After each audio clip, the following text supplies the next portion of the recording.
The last letter Kathleen Kennedy ever wrote was brief, affectionate, and deceptively calm.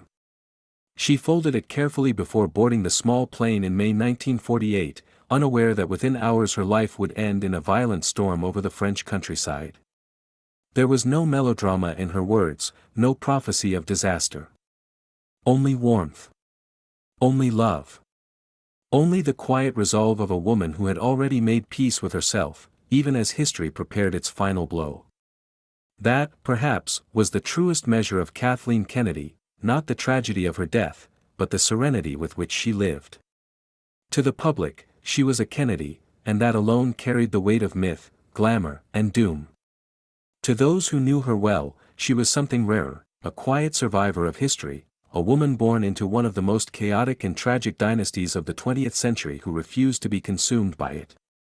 Again and again, she chose joy over bitterness, empathy over entitlement, love over fear.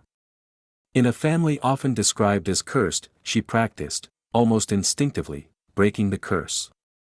Kathleen Agnes Kennedy was born in 1920, into the roaring ascent of the American Kennedy dynasty. Wealth, ambition, Catholic discipline, and relentless pressure shaped her earliest days.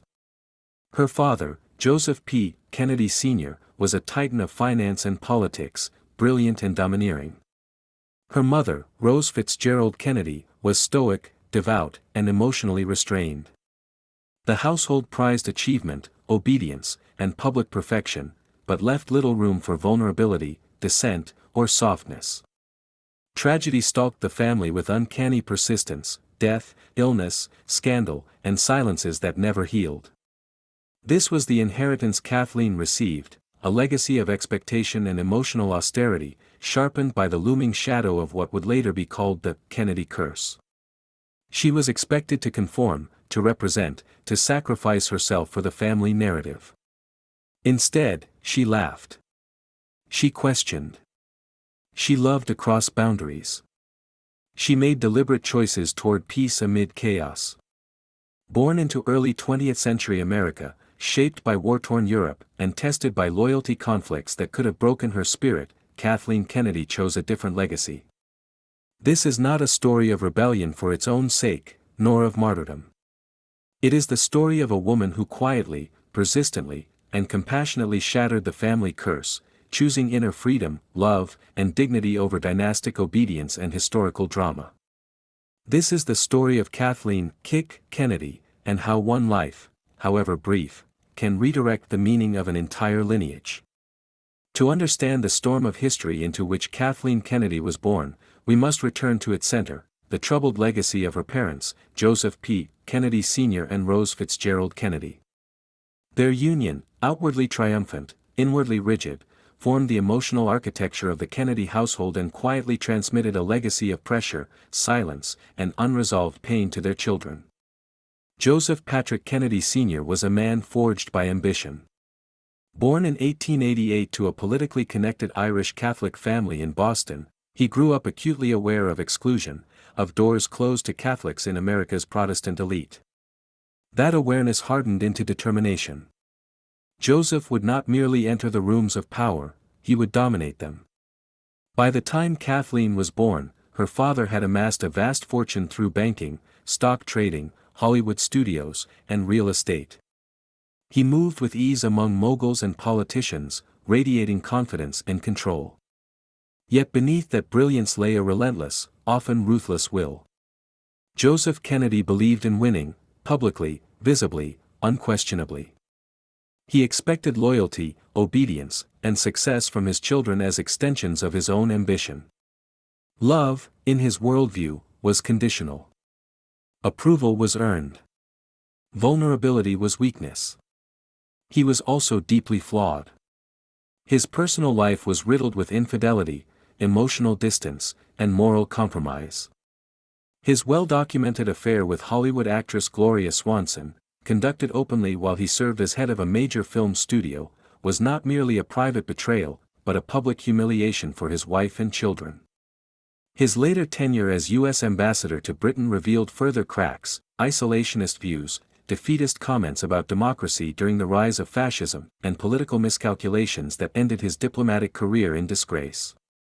Joseph Kennedy taught his children that reputation mattered more than truth, that strength meant silence, and that family loyalty superseded personal conscience. This was the first strand of the curse, a belief system where emotional needs were subordinated to image and ambition. Rose Fitzgerald Kennedy, by contrast, embodied discipline without warmth. Born into Boston's political aristocracy as the daughter of Mayor John F. "Honey" Fitzgerald, Rose was raised to believe in order, Catholic devotion, and self-denial. She brought these values into her marriage with unwavering rigidity. Where Joseph was forceful and dominating, Rose was distant and unyielding. She believed suffering was to be endured quietly. Emotion was to be mastered, not expressed. Their marriage, spanning decades and producing 9 children, was not a partnership of tenderness. It was a structure, a machine built to produce successful heirs. Rose tolerated Joseph's infidelities with stoic resignation, channeling her pain into prayer and routine. She did not confront him. She did not shield her children emotionally. Instead, she reinforced discipline, propriety, and obedience. This emotional climate proved devastating for the Kennedy children. Affection was scarce. Praise was rare. Failure was unacceptable. The household was bustling, wealthy, privileged, but emotionally cold. Children learned early to perform rather than to feel. Tragedy struck with merciless regularity, deepening the sense of an inherited doom. Kathleen's eldest brother, Joseph Jr., was groomed from birth as the family's political savior. Handsome, intelligent, and obedient, he embodied their father's dream. His death in 1944, during a secret wartime mission, shattered that vision. The family grieved publicly, but privately, grief was managed, not shared. Even more devastating was the fate of Rosemary Kennedy, Kathleen's older sister. Struggling with intellectual disabilities and emotional instability, Rosemary was deemed an embarrassment to the family's image. In 1941, without informing most of the family, Joseph authorized a lobotomy that left Rosemary permanently incapacitated. She would spend the rest of her life institutionalized, largely erased from the family narrative. This act, secretive, controlling, irreversible, was perhaps the darkest expression of the Kennedy curse. It revealed a chilling truth, that conformity and reputation mattered more than compassion. It taught the remaining children that deviation from expectation would not be tolerated. For Kathleen, watching Rosemary disappear was a formative trauma. It taught her that silence could be violent. That love could be withdrawn. That family loyalty could demand unbearable sacrifice. And yet, it also planted the seeds of resistance, not rebellion, but quiet discernment. The Kennedy household, then, was a paradox: laughter and competition, privilege and fear, devotion and emotional neglect. It was a place where children learned to shine publicly while hiding privately. Where suffering was normalized. Where the storm of history entered the home long before it reached the world. This was the legacy Kathleen inherited. Not merely wealth or fame, but a burden of unspoken pain, rigid expectation, and looming tragedy. The curse was not superstition, it was structural. Emotional inheritance passed down through silence, control, and fear. And yet, within this harsh architecture, Kathleen began to choose differently. She observed. She softened. She questioned inwardly. Even as a child, she sensed that another way of living was possible, one rooted in joy, empathy, and deliberate freedom. The storm had shaped her, but it had not claimed her. In the next chapter, we will follow Kathleen into that childhood, into the gilded but suffocating world where she first learned the art of quiet resilience, and where the long work of breaking the curse truly began. If the Kennedy household was built on ambition and silence, then its children were the living walls, each absorbing pressure, each bearing cracks invisible to the outside world. As Kathleen grew, the consequences of her parents' choices became increasingly clear, not through dramatic confrontations, but through the slow accumulation of emotional absence, fear, and expectation. This was how the family curse deepened, not as a single catastrophe, but as a constant undertow pulling everyone inward. Joseph Kennedy's vision for his children was explicit. They were not merely individuals, they were instruments of a larger destiny. Each child had a role to play in the grand narrative of Catholic American ascendancy. Sons were groomed for leadership, daughters for charm, loyalty, and advantageous marriages. Success was mandatory. Failure was a personal and familial disgrace. In this environment, affection became transactional. Praise followed achievement. Attention followed obedience. Emotional needs, fear, doubt, grief, were treated as inconveniences, to be managed privately or ignored altogether. Rose Kennedy, deeply devout, believed suffering refined character. Her response to distress was not comfort, but instruction: pray harder, endure longer, say less. The children learned quickly. They learned how to smile at dinner despite exhaustion. How to compete relentlessly with siblings while maintaining the appearance of unity. How to bury grief beneath accomplishment. The Kennedy curse, in this sense, was not merely the tragedies that later befell the family, but the emotional training that made those tragedies harder to survive. Kathleen occupied an unusual position among her siblings. She was neither the eldest nor the youngest, neither groomed as the heir nor dismissed as fragile. This gave her a peculiar freedom, and a peculiar loneliness.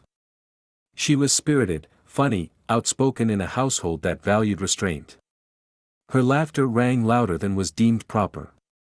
Her curiosity extended beyond approved boundaries.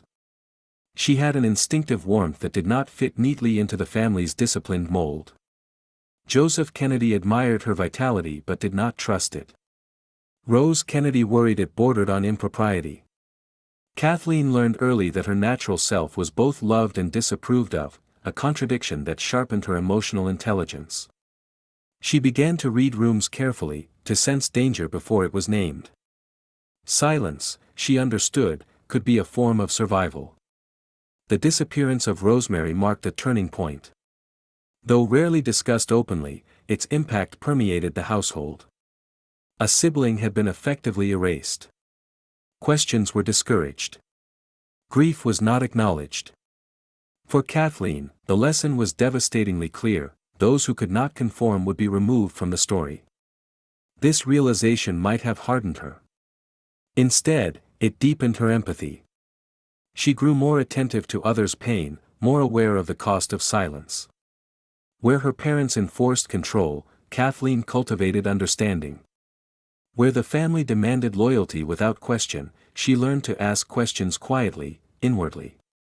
Historical forces intensified these dynamics. The Great Depression had already taught the family the volatility of fortune. The rise of fascism in Europe, and later the outbreak of World War II, infused daily life with anxiety and moral complexity. Joseph Kennedy's controversial political stances during his ambassadorship to Britain, particularly his pessimism about democracy's survival, cast a shadow over the family name. His recall from London in 1940 was a humiliation he never fully recovered from, and the bitterness that followed seeped into family life. For Kathleen, adolescence unfolded against this backdrop of global and personal tension. She was educated at convent schools, where discipline and Catholic doctrine reinforced the lessons of home. Yet she also encountered something new: intellectual curiosity as sanctuary. Books became companions. Ideas became escape routes. Humor became armor. Unlike some of her siblings, Kathleen did not retreat into competition or rebellion. She developed a subtler strategy. She listened. She observed. She absorbed the contradictions of her upbringing without fully surrendering to them. This was the beginning of her quiet resilience, the capacity to remain emotionally open in an environment that rewarded emotional closure. The Kennedy curse thrived on denial. Kathleen countered it with awareness. It thrived on rigidity. She practiced flexibility. It thrived on fear of scandal. She leaned toward authenticity, even when it was risky. This did not mean she was immune to pain. On the contrary, she felt deeply. She grieved Rosemary. She sensed her parents' unhappiness. She watched her brothers absorb unbearable pressure. But rather than allowing that pain to calcify into bitterness, she transformed it into compassion. In doing so, she began, long before she could articulate it, the process of breaking the curse. As Kathleen approached adulthood, the question before her was stark: would she submit to the family script, or would she write a quieter, truer version of her own life? The answer would emerge not through dramatic defiance, but through deliberate choices that would carry her across an ocean, into love that defied expectation, and into a destiny shaped not by fear, but by courage and peace amid chaos. In the next section, we turn to Kathleen's childhood and coming of age, how she found escape within herself, and how the foundations of her independence were laid long before the world began to watch her. Kathleen Kennedy's childhood unfolded inside rooms filled with voices but curiously starved of listening. The Kennedy homes, in Brookline, Hyannisport, later Palm Beach, were alive with motion, children racing down corridors, tutors arriving, guests coming and going, conversations crackling with politics and ambition. It was a gilded world, impressive and restless. Yet beneath its polish lay an emotional narrowness that pressed inward, shaping Kathleen's inner life in ways few adults noticed. From an early age, Kathleen sensed that her family valued composure over comfort. Tears were embarrassing. Fear was inconvenient. Questions that challenged authority were quietly discouraged. She learned, like her siblings, to manage herself, to regulate emotion before it spilled outward.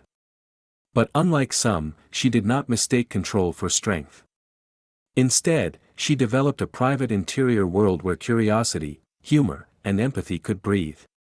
She was a child who watched more than she spoke, even as she laughed easily. At dinner, she noticed how her father dominated conversation, how her mother corrected posture and tone, how praise arrived only when expectations were met. She noticed how silence followed certain names, Rosemary's most of all. She noticed how tragedy hovered unacknowledged, like a draft no one admitted feeling. This attentiveness became her first survival skill. Kathleen's education reinforced discipline, but it also offered escape. At convent schools, she encountered structure that mirrored her home, yet also spaces of reflection that felt gentler. Nuns encouraged reading, writing, contemplation. In books, Kathleen found something radical: lives not dictated by family destiny. Characters who chose love, curiosity, or conscience over obligation. Stories offered her not fantasy, but permission. Humor, too, became a refuge. Kathleen possessed a natural wit, warm, self-deprecating, disarming. She used it not to dominate, but to connect. Where others competed, she bonded. Where tension thickened a room, she lightened it. This was not frivolity, it was emotional intelligence. She understood, intuitively, that laughter could create safety where rules could not. Yet even as she adapted, moments of rupture marked her inner life. The disappearance of Rosemary remained an unhealed wound. Kathleen never forgot the quiet terror of realizing that love in her family could be withdrawn, not because of malice, but because of convenience. That knowledge instilled both caution and resolve. She would not erase herself to belong.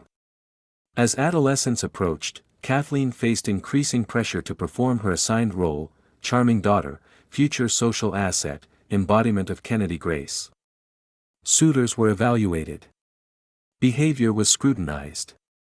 The unspoken message was clear: her life would serve the family narrative. But history intervened. Europe was sliding toward war, and Joseph Kennedy's ambassadorship to Britain brought the family into close contact with a continent on the brink. For Kathleen, this relocation was transformative. London, unlike her American upbringing, felt porous, emotionally, intellectually, morally. The looming threat of conflict sharpened conversations. Ideas mattered.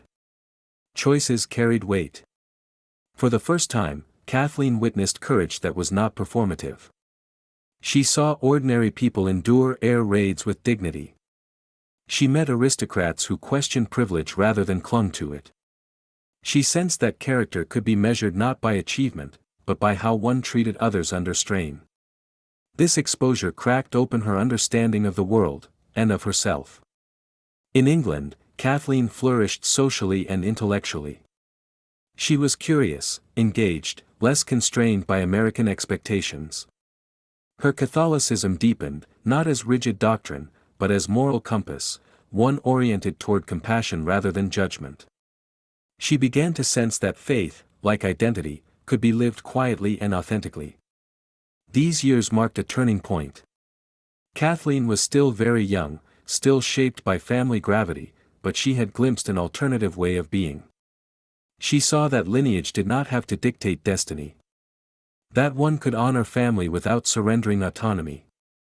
That breaking the curse did not require confrontation, it required discernment. As war loomed closer, Kathleen stood at the threshold between childhood survival and adult choice.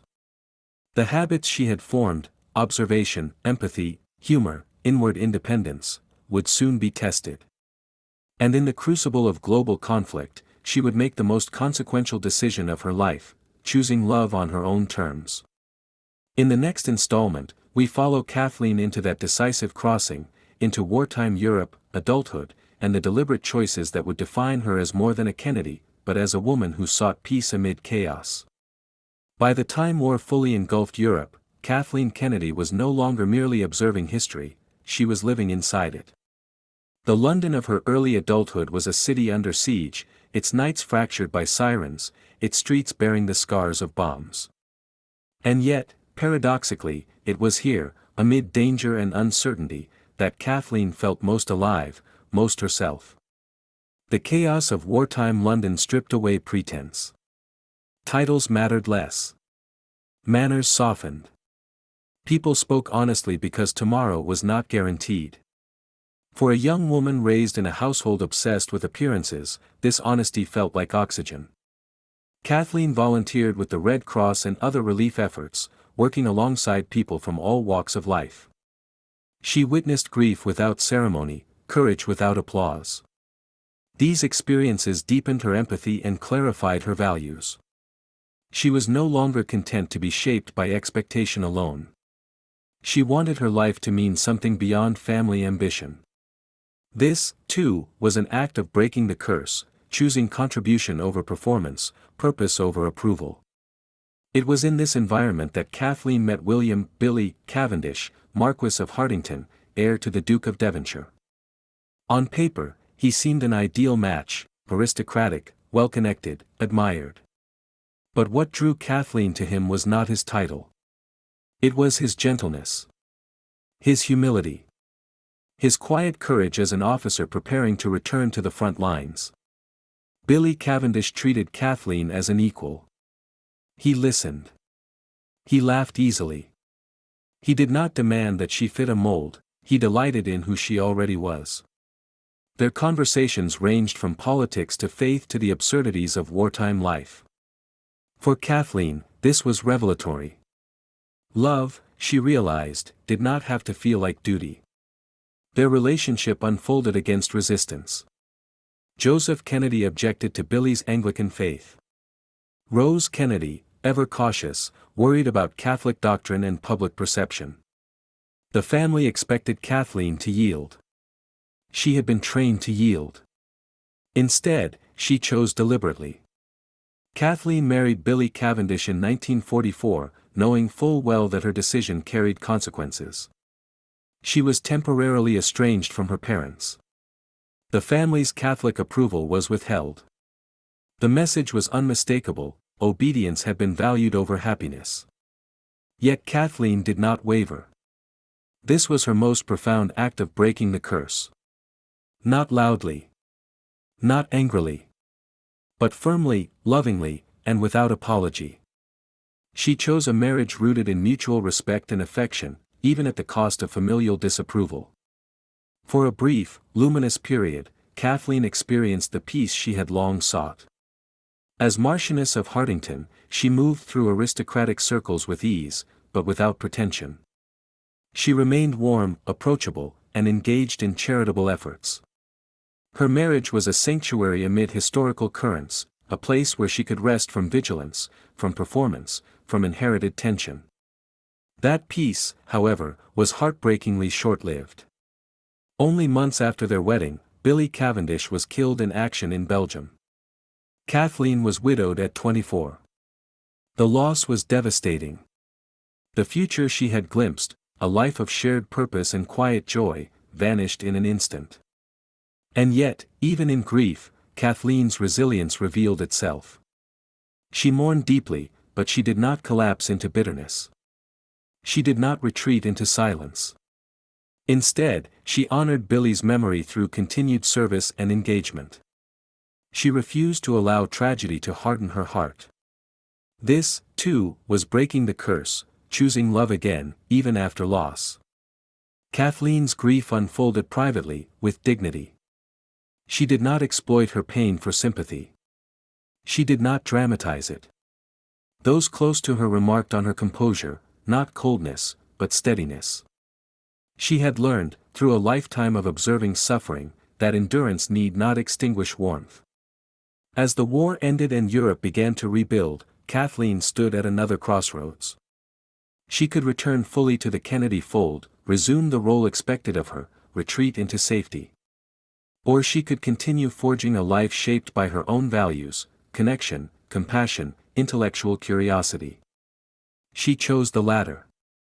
In the aftermath of loss, Kathleen remained in Europe, engaging with reconstruction efforts, maintaining friendships across national and class lines. She became known not as a Kennedy curiosity, but as a trusted, empathetic presence. People confided in her. They felt seen by her. She carried her lineage lightly, as if aware that identity could be worn without being worshipped. By the time she boarded that ill-fated plane in 1948, Kathleen had already completed the most important work of her life.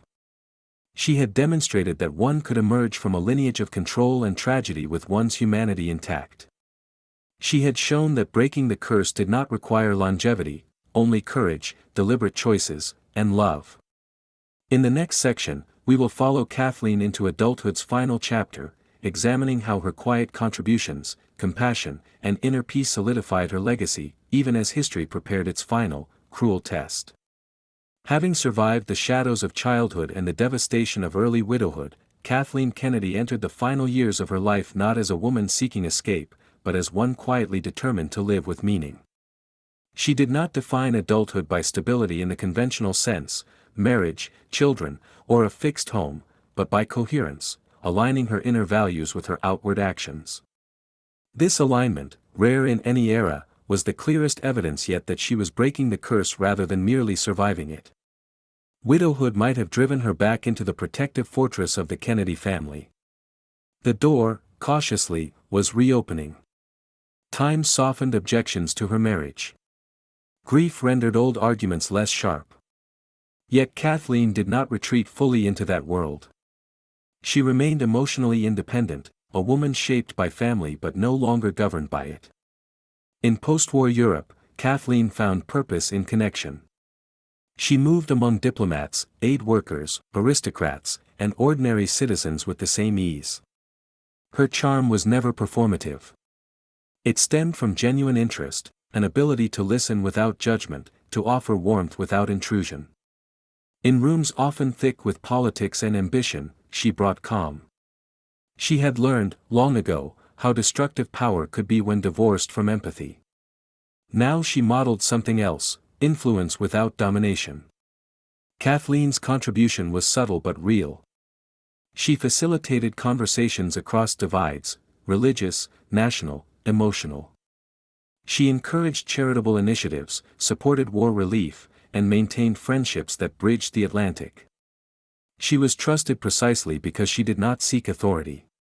People sensed that she was safe, not because she was powerful, but because she was kind. This phase of her life marked a quiet flowering. She read widely, thought deeply, and engaged with the moral questions of the post-war world. How does one rebuild after catastrophe? How does one honor the dead without surrendering the future? These questions were not abstract for Kathleen, they were lived. She continued to grieve Billy Cavendish, but grief did not define her. Instead, it sharpened her compassion. She understood loss intimately and recognized it in others. This recognition became a form of service. To be seen by someone who truly understands pain is, in itself, a gift. Kathleen's relationships reflected this maturity. She did not rush into replacement or distraction. When she loved again, it was thoughtfully, cautiously, with full awareness of the cost of attachment. Her rumored relationship with Peter Fitzwilliam, the Earl of Fitzwilliam, was emblematic of this phase, marked by intellectual affinity and mutual respect rather than dependency. Though controversial and fraught with obstacles, it demonstrated Kathleen's continued refusal to live by others' scripts. What distinguished her adult life was not the absence of conflict, but the presence of choice. Again and again, Kathleen chose peace amid chaos. She chose forgiveness over resentment, toward her parents, toward the church, toward the family that had wounded and shaped her. She did not deny the past, she transcended it. This was breaking the curse in its most mature form. Not a rejection of family, but a redefinition of loyalty. She remained a Kennedy, but she refused to perpetuate the patterns of emotional repression and rigid control that had caused so much harm. She practiced love without possession, faith without cruelty, identity without fear. Observers sometimes mistook her gentleness for fragility. In truth, it was strength refined by suffering. Kathleen had faced abandonment, disapproval, widowhood, and grief, and had emerged not hardened, but softened. That softness was her quiet revolution. History, however, was not finished testing her. The same forces that had claimed so many Kennedys, chance, tragedy, the indifferent violence of circumstance, were closing in. And yet, as the final chapter approached, Kathleen Kennedy stood not as a victim of her lineage, but as its quiet redeemer. In the next installment, we will follow Kathleen into her final challenge, how she confronted loss, loyalty, and fate itself with compassion, and how her life, even in its abrupt ending, revealed the full measure of her strength. By the late 1940s, Kathleen Kennedy had arrived at a rare equilibrium. She was no longer the spirited daughter straining against a rigid household, nor the young widow suspended in grief. She had become something quieter and steadier, a woman who understood herself. This understanding did not come from certainty, but from acceptance, of loss, of contradiction, of the limits of control. In a family that had spent generations attempting to master fate, Kathleen practiced something radically different: humility before it. Her days were not filled with spectacle. She read, wrote letters, met friends, and participated in charitable and diplomatic social life with intention rather than ambition. She was increasingly sought out not for her name, but for her presence. People sensed in her a calm that did not demand attention, a generosity that did not keep score. This was peace amid chaos, lived rather than proclaimed. Kathleen's relationship with Peter Fitzwilliam unfolded during this period of self-possession. He was, like Billy before him, an English aristocrat, thoughtful, politically engaged, and bound by duty. Their connection was rooted in conversation and mutual respect. They spoke of post-war Europe, of responsibility, of faith, of the private costs of public lives. With Peter, Kathleen did not feel the need to perform resilience. She could simply be. Once again, the relationship drew resistance. Religious barriers loomed. Family approval was uncertain. The Kennedy machinery, still powerful and watchful, stirred uneasily. The old patterns beckoned: sacrifice your happiness, preserve the image, comply. Kathleen hesitated, but she did not retreat. She approached this moment not as a rebellious daughter, but as an adult making deliberate choices. She weighed consequences. She acknowledged pain. And she moved forward anyway, with compassion for those who disagreed, but fidelity to her own conscience. This was breaking the curse refined into wisdom, not defiance, but self-trust. It is important to understand that Kathleen was not reckless. She was thoughtful to the end. Her decision to travel in May 1948, to see Peter, to discuss their future, was not impulsive romance, but an act of clarity. She was seeking understanding, resolution, and honesty. She believed in facing life directly, even when it was frightening. The flight that would claim her life was small, vulnerable to weather, ordinary in its risk. There was no sense of doom in her final days. Those who saw her remarked on her calm, her warmth, her plans. She was not running from her past or clinging desperately to the future. She was present. The storm that struck the plane over France was sudden and merciless. In moments, everything ended. Kathleen Kennedy died at 28 years old. History often freezes her there, in youth, in tragedy, as another chapter in the grim ledger of the Kennedy curse. But to do so misses the deeper truth. Her life was not defined by its ending, but by its coherence. She had already accomplished what many never do. She had broken the internal cycle of fear and control that haunted her lineage. In death, the family grieved publicly and privately, once again confronting loss they could not master. For Joseph and Rose Kennedy, the pain was compounded by unfinished reconciliation. For her siblings, especially those who had sensed her emotional clarity, her absence was a profound loss, not just of a sister, but of a model. Kathleen's quiet strength lingered. Those who remembered her spoke not of ambition, but of kindness. Not of rebellion, but of warmth. Not of scandal, but of integrity. She had offered an alternative vision of what it meant to be a Kennedy, one not rooted in conquest or endurance alone, but in compassion and peace. In the next section, we will confront the final challenge of Kathleen's story, how her death reframed the Kennedy legacy, how those left behind grappled with her example, and how her brief life illuminated a truth the family struggled to accept, that a curse only endures if it is repeated. Kathleen Kennedy's death did not merely add another name to the long list of family tragedies, it altered the emotional geometry of the Kennedy legacy. Until then, loss had been absorbed through discipline, ritual, and forward motion. Grief was something to endure, not to examine. Kathleen's absence, however, created a different kind of rupture. It raised a question the family had long avoided: what if the greatest loss was not death itself, but the way they had learned to live with it? For Joseph and Rose Kennedy, the loss was devastating in ways they never fully articulated. Kathleen had been the child who bridged worlds, the one who moved easily between authority and empathy, ambition and humanity. Her independence had troubled them, yet her warmth had softened even their most rigid convictions. In her death, there was no triumph to salvage, no legacy to polish. Only regret. Joseph Kennedy, aging and increasingly withdrawn, was forced to confront a truth he had resisted all his life: control could not prevent loss. His empire of willpower, discipline, and strategy had not protected his daughter. Kathleen's choices, once seen as disobedience, now appeared in a different light. She had lived honestly. She had loved fully. She had not postponed joy in the name of duty. Rose Kennedy retreated further into faith, yet Kathleen's memory lingered uncomfortably in her prayers. Unlike other losses, this one could not be framed solely as sacrifice or divine testing. Kathleen had not died pursuing the family mission. She had died pursuing her own life. That distinction unsettled the moral logic Rose had relied on for decades.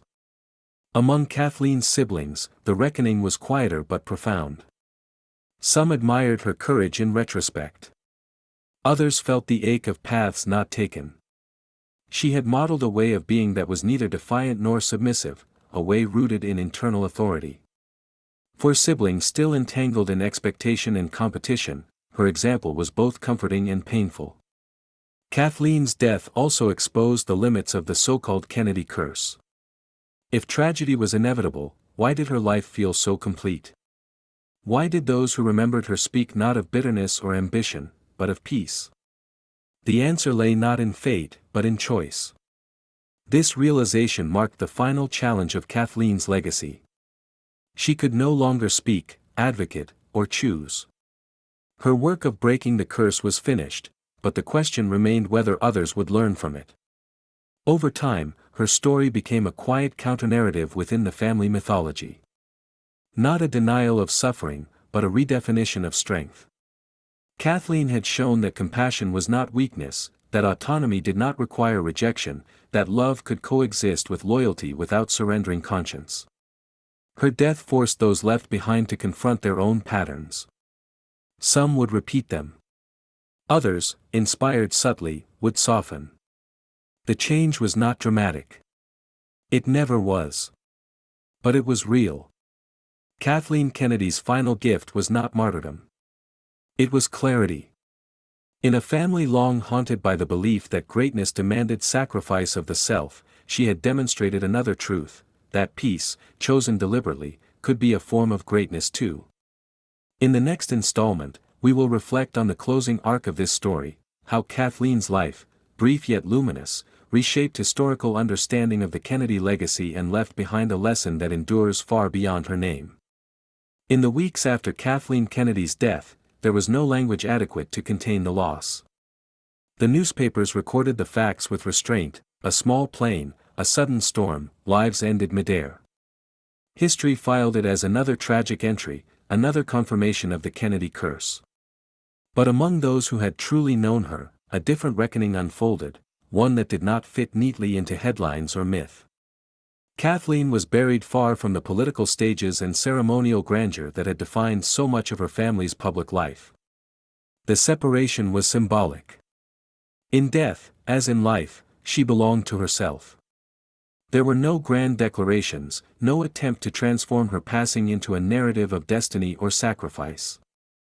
What remained was memory, quiet, personal, and enduring. Those memories carried a strange calm.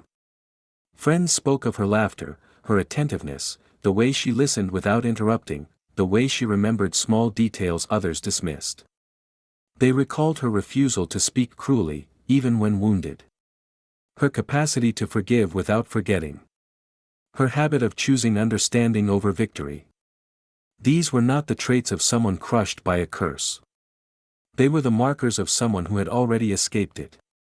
For the Kennedy family, this realization came slowly.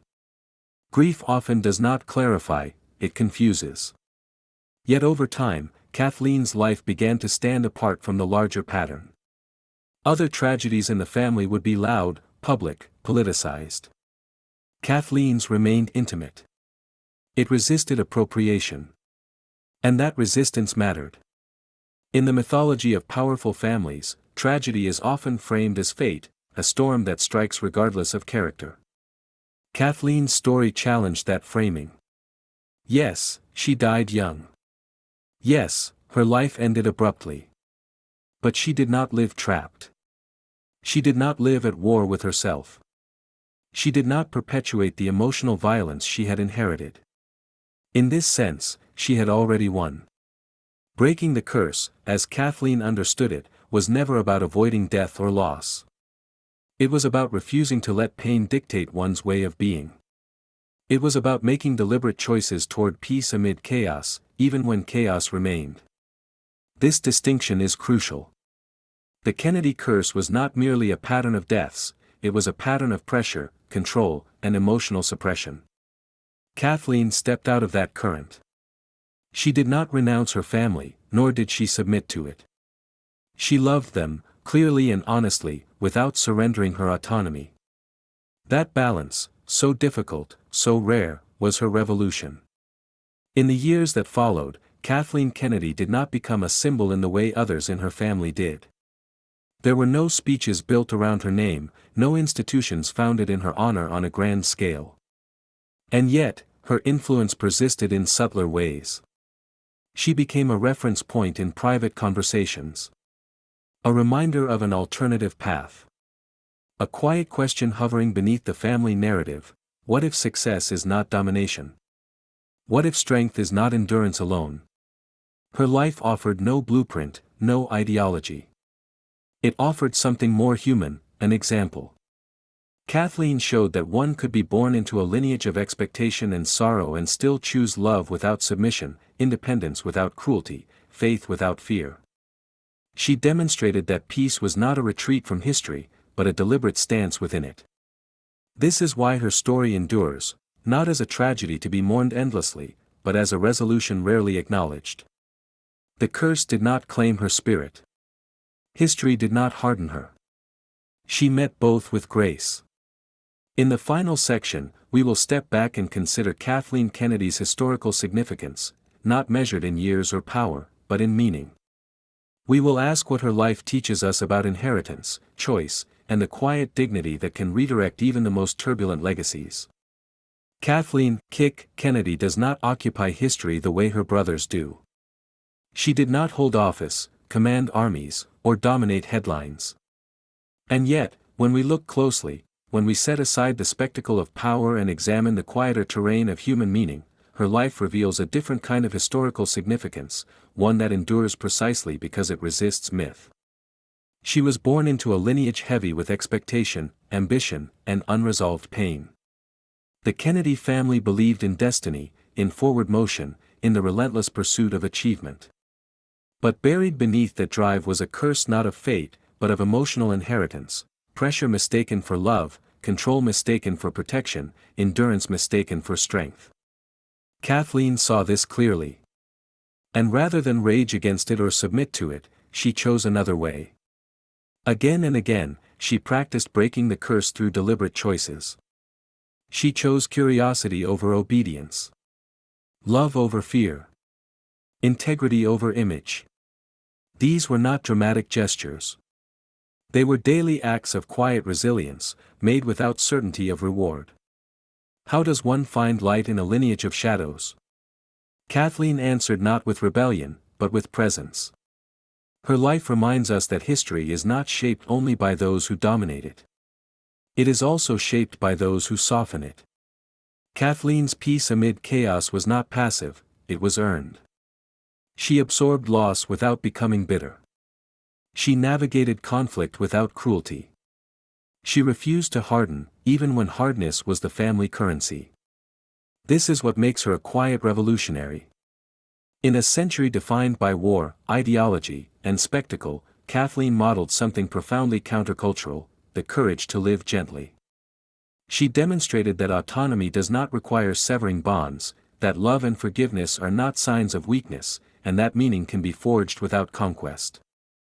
Her contributions were not carved into policy, but into people, into the way others felt seen, steadied, and understood in her presence.